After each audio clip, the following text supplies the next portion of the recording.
mga ka-road trips. Ito, may napagtripan na naman tayong puntahan mga ka-road trips. Ito yung pinakamalaking Starbucks dito sa Japan, no? Na matatagpuan sa Tokyo.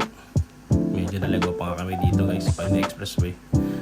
Kasi walang signal yung ating GPS. Yan. Pag pupunta kayo dito guys, ayan, no? Siguro mas maganda pagbiyahe kasi wala ring parkingan dito sa Starbucks na to. Meron na parkingan kaso magbabayad kayo. Ayan guys. Ayan, makikita nyo yung mga tube na yan. Ayan yung mga daanan ng iba't ibang klase ng coffee na binibenta nila yan guys. Taas niyan. Yan, oh. Yan mismo sila nag-grain or nagmi-mix ng mga kape. Kaya pag pumasok kayo dyan guys, napakalaki. Dito tayo sa first floor, no? Ayan sila dyan. Kung makikita nyo, ayan. May mga iba't ibang menu din guys na sa bawat floor makikita nyo, no? Ayan, may mga pan, bread, pizza, yan. Salads, guys, meron din dito, no? Tara, akit tayo dyan sa taas. May makikita nyo guys sa wall na yan is iba't ibang mug, no? Pero halos magkakaparehas lang. Ayan ang pinaka-wallpaper nila guys. Naka-cement din guys. No, dito naman sa second floor, yan. Meron din ditong bilihan ng mga kape rin guys. Kape or pati mga bread. Pati mga pizza, meron din dyan. Mga salads din, meron yan. Ayan sa second floor. Meron na rin kayong makikitang parang bilihan din ng mga pwede nyo i-take out guys. Ito naman is sa third floor. Tara, akit tayo. Dito naman sa third floor, ayan, no? Nalagay sa wallpaper nila is mga iba't iba namang coffee or flavor guys. Nakalagay dyan sa wallpaper nila. Ayan. Kung mapansin nyo, no? Yan, pagdating sa third floor, pwede na kayo dyang mag coffee sa labas. Yun, kung makikita nyo dito sa right side. Yan, pwede kayo mag-coffee dyan sa labas. Lalo na pag malamig. Pag malamig, okay din. Pwede kang hot coffee. Pag mainit, pwede yung mga iced coffee. Yan, sakto guys. Dito yan. Sa third floor. Marami upuan. Marami. Kaso nga lang guys, pag papasok kayo dito, lalo na pag yung siguro baka weekend, maraming tao, kailangan mo pang kunin yung para siyang code. No, code kukunin mo sa kabilang bago ka pumasok dito sa Starbucks ito. May kukunin kang code doon tapos para mag-reserve ka ng seats. Lalo na pag marami kayo. Kasi minsan talaga is pila dito. Kung makikita niyo naman, daming tao, no? Nagkataon na mabilis kami nakapasok dito, no? Kaya hindi ko din na-vlog. Pero pagdating namin dito, pinaano sa amin yung parang code na pipicturean nyo guys. Parang barcode or QR code yun. QR code. Tapos automatic doon magpaparegister kayo. Ilalagay nyo kung ilan kayo. O, tapos para ma-reserve ka nila. Kasi kahit na walang guard yan, meron mong magpapatay sa harapan. Tapos papakita mo yung parang reservation code mo. Yan, automatic. Makapasok ka na. Yan guys, ang laki ng machine na yun. Hanggang taas yan, hanggang 4th floor yan. Machine na yan guys, yung something nag-grind ng coffee ata dyan or gumagawa ng coffee. Yung mga grain niya, dyan niya parang hindi ko lang tatawag dun, something but na para maano siya, no? Yung ka-coffee mo na siya para maging powder siya from beads ng coffee, no? Yan, dito tayo sa 4th floor guys, no? Correct mo na lang pag mali, pero yung tingin ko kasi nilalagay nila yung beads doon tapos mamaya naka-powderize na siya. Tapos iba't ibang klase, no? Ang coffee at saka powder din yung lumalabas dyan. Depende siguro. sa seed na nilalagay ng Starbucks. No? Ayan guys, yung 4th floor to. Ayan guys, dito maabot na nyo dyan yung Tokyo Tower guys. Ano daw yan? Kitang kita. Tinuro sa amin ng isang Japanese na crew dyan na Starbucks. Matatanong dyan sa 4th floor.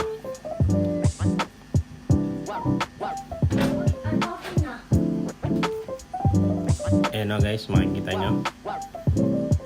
Dito rin meron din mga bilihan din ng coffee, no? Ayan, ilang ganda ng wallpaper nila dyan guys. So, mapapansin nyo, yung mga flavors ginawang Tokyo. Iba yung aroma talaga pag pumasok ko dyan. Amoy na coffee. Sarap, nakaka-relax. Sarap mag-coffee. Ayan guys, naghanap kami ng seat. Yan, dito rin kasi may bilihan. Yung katulad niya, pipila ka rin dyan. Yan, meron din dito mga cakes. Mga iba't ibang bread na may flavor, no? Kung mapapansin nyo, yan, meron din parang pizza. No? Masarap yan. Ayan, kin-order ko lang ko. Kaya, hindi rin masyado haba yung pila sa cashier kasi bawat floor may bilihan ng cashier. Ito, hindi ko alam kung something ni parang bar dito, maliit na bar na Starbucks dyan. Dito yan sa 4th floor, no? Kung mapapansin nyo. Tapos meron dyang barista. Hindi ko lang na-check kung talagang kung ano yung sinaserve nila dyan. Pero check nyo na lang guys. Para mas maganda pag yung experience nyo din dito. Yan. Yan sila. Ayan guys, naka-order na tayo. Ayan, sabi ko sa'yo, dito kita yung Tokyo Tower, no? Kung mapapansin nyo. Yun, dito guys, ang lamig. Pero, yun, nalulula ako dyan. Masyado mataas sa 4th floor, no?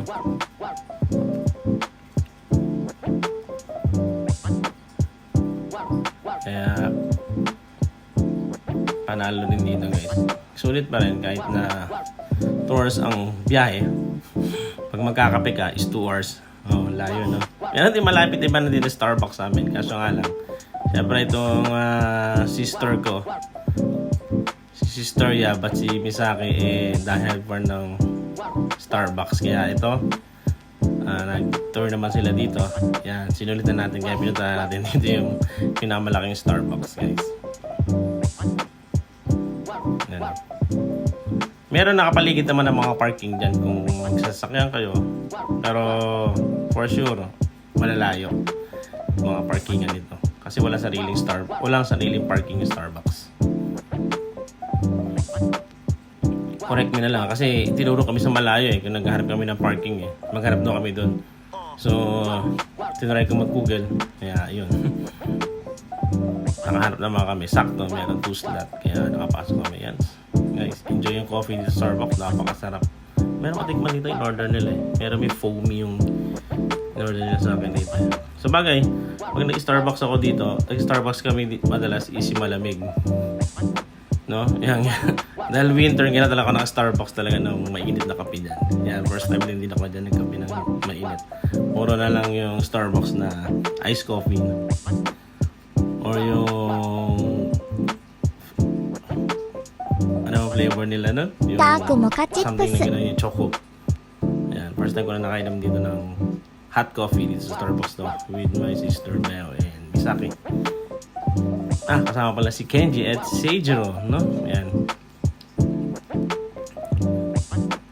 May pa-heart shape pa sila, yan. Isa naman is parang cheesecake ata yun, guys. Sa amin, maraming cake na masarap. Hindi masarap lang kasi is hindi siya masyado matamis. Ayan, no? Busog. No? Hindi sila masyado matamis. Sakto-sakto lang talaga yung lasa. Masarap. Panalo. Kahit malayo. Ayan, guys. Solve na kami. Kaya, after nito, guys, is pupunta pa kasi kami ng Tokyo Skytree. Kaya, hindi na kami nagtagal dito at nagkwento-kwentuhan. Sa biyahe na lang din kasi ang biyahe naman ng Tokyo Skytree dito from this is 16 minutes lang naman. Ayan guys, yung mga flavor nila. Ayan yung mga lumalabas sa machine guys. Yung mga halo na yan. Iba-iba.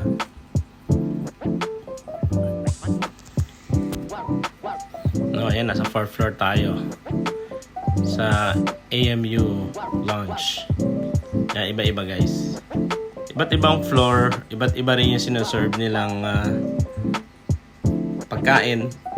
Hindi ko lang sa coffee pero sa iba't ibang floor is iba't iba yung mga menu nila, no? Sa baba kasi alam ko yung mga malalaki, meron din mga malalaking burger. Yan, dito naman sa first floor guys. Yan, dito na yung makikita yung parang ayan, mga collection nyo guys, no? Yung mga mugs. Yan, pili na lang kayo. Yan, hindi mugs ng sakyan guys, coffee mugs. Ayan. Around the mga nasa 1,000 yen to 5,000 yen yung mga mugs yan guys. Ayan, sa dami pagpipilian nyo, siguro nasa sa tao na lang siguro yung kung anong tipis mo yung type mong design ang piliin mo kasi sa dami talaga. Lahat naman magaganda. Siguro the best yung kung ano yung pinaka gusto mo. Lalo na ito yung mga season na mug yan guys. Season na mugs. Yung autumn, winter, summer, at saka fall. Yun yan yung mugs na yan. Meron din dito guys na mga limited na mugs din. Dito lang din kasi minsan nabibili sa Tokyo no?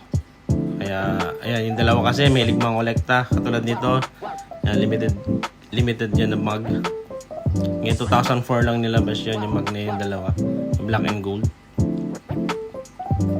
Pero halos naman kasi yearly talaga naglalabas sila ng mga mugs, mga mug, no? Ito yan yung mga basic na Tokyo yan na mug. Ayan, na-spell yung kanyang lagayan, yung lugar nila guys, no? Ayan, yung Tokyo mug. Ayan, sa sobrang dami, yung dalawang yan is ayan guys, no? Sobrang tagal lang mamili. Ilabot sila ng shop. Ayan, nabigay din sila sa mga kanilang pasalubong sa mga close friend nila. Tulad nito, yung 4 season na mug, yan. Na namimili sila. Hindi pa rin nila madesisyonan kung ano talaga. Nagtuturuan pa, nagtatanungan pa ng kanya-kanyang opinion kung maganda ba talaga or tulad yan, naka-display pinaka building ng Starbucks yan. Yan, dito lang din sa Tokyo nabibili yan. Iba kasi walang available yan as in mga ibang design ng mugs talaga, coffee mug, no? Diba? Pinitawan na naman niya. Iba na naman yung kanyang desisyonan. Tingnan naman tayo sa kabila. Sa bagay, yung mga ibang hapon din, yan, no? Nahihirapan din sila. Talagang hindi ka talagang medyo may presyo. Magkakape ka lang yan.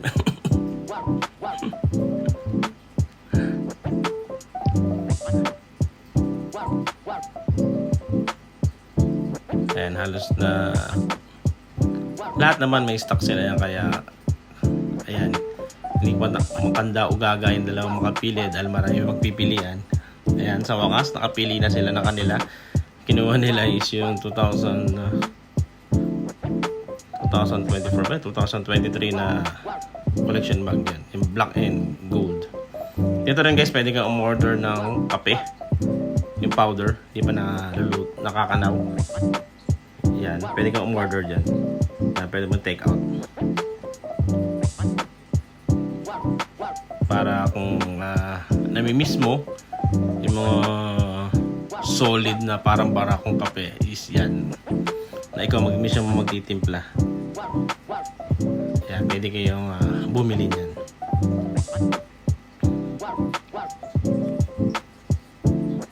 Sa wakas, nakapag-desisyon na yung dalawa. Ito yung nakikita nyo sa guys sa likod dyan, yung mga tube na yan. Ayun yung mga ginagawa ng mga yung ginagawa ng machine dyan sa taas. Yan. Sila yung nag-grind yan. Nagpo-produce ng powder na yan. Tapos, ayan, binibenta nila dyan mismo sa counter nila. No? Kung mapansin nyo, no? Ilang yung Starbucks dito na napunta ko sa Japan na pinakamalaking Starbucks. Yan nga, dito natagpuan sa Tokyo. Ayun yung unang logo nila guys, ng Starbucks, no? Kung mapapansin nyo, dalawa yung palikpik ng Serena. Ayun talaga ang pinaka first logo nila. Tanong mo kay Google, no? Ayan guys, dito nagtatapos ang tour nito natin sa Starbucks. Pag may time kayo, ayan, pasya nyo lang dito guys sa Tokyo. Kung nasa Tokyo naman din kayo sa Narita kayo bumaba, ayan, pasyalan nyo. Ayan, tuwan-tuwa yung dalawang to. Nabudol na naman tayo nitong dalawang babaitang to. Ayan, maraming salamat po. Don't forget to like and follow our page. Thank you. And God bless.